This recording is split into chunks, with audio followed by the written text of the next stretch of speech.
నా పేరు కూన అనిత అండి. మేము హైదరాబాద్ నుండి వచ్చాము. నేను ఇక్కడికి రావడం రెండోసారి. ఇక్కడ రావడం అసలు ఎంత ఆనందంగా ఉంటుందంటే చాలా ఆనందంగా ఉంటుంది. మనం వచ్చినప్పుడు ఎంటర్ కాగానే ఎంత గౌరవంగా మనల్ని లోపలికి తీసుకెళ్తారు అంటే ఆ గౌరవాన్ని బట్టే మనకు తెలుస్తుంది ఇక్కడ వాళ్ళని వీళ్ళు ఎంత బాగా చూసుకుంటారని. లోపలికి వచ్చాము. ఒక ఆవిడ మనతోనే మనం స్టార్టింగ్ నుండి మనము ఇంటికి బయటికి వెళ్ళే వరకు ఆవిడ అన్నీ పరిచయం చేశారు. ఇక్కడ ఒకవైపు లేడీస్, ఇంకొక ఫ్లోర్లో జెంట్స్.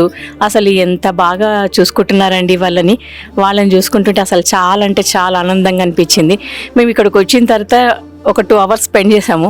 అప్పటి వరకు కూడా మాకు అసలు మేము ఇంటికి వెళ్ళాలి అన్న ఆలోచన అసలు రాలేదు. అంత చాలా బాగుంటుందండి ఇక్కడ. నేను ఇది 3వసారి రావడము. చాలా బాగా మంచిగా అనిపిస్తుందండి.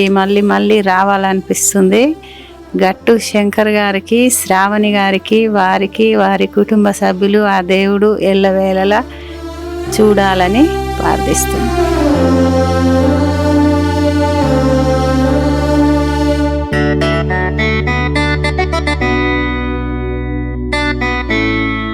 అమ్మా నాన్న అనాథాశ్రమంలోని అభాగ్యుల ఆకలి తీర్చేందుకు మానవతామూర్తుల, అన్నదాతల సహాయాన్ని కోరుతున్నాము. ఈ రక్షణాలయంలో జీవిస్తున్న నిర్భాగ్యులకు 3 పూటలా అన్నదానం చేసేందుకు నిత్యావసర వంట సామగ్రి నిల్వలు సరిపోక ఇబ్బంది అవుతోంది. ఈ స్థితిలో ఆకలి తీర్చే మానవతామూర్తుల సాయం కోసం ఈ అభాగ్యులు ఆశగా చూస్తున్నారు. దయగల దాతలారా, వీళ్ళు మీ బిడ్డలే అనుకుని నిత్యావసర వంట సరుకులను అందిస్తే వాళ్ళ ఆకలి తీరడం ద్వారా ఆ పుణ్యమంతా మీకే దక్కుతుంది. సేవాభావంతో మీరిచ్చే కేజీ బియ్యంతో 4 అభాగ్యులు కడుపు నిండా తింటారు.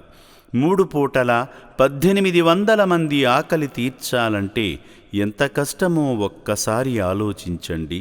దయచేసి బియ్యము, పప్పు, నూనె, కూరగాయలు ఇలా ఏదైనా సాయమందించి శ్రీ పుణ్యలింగేశ్వరుని అనుగ్రహానికి పాత్రులు కండి.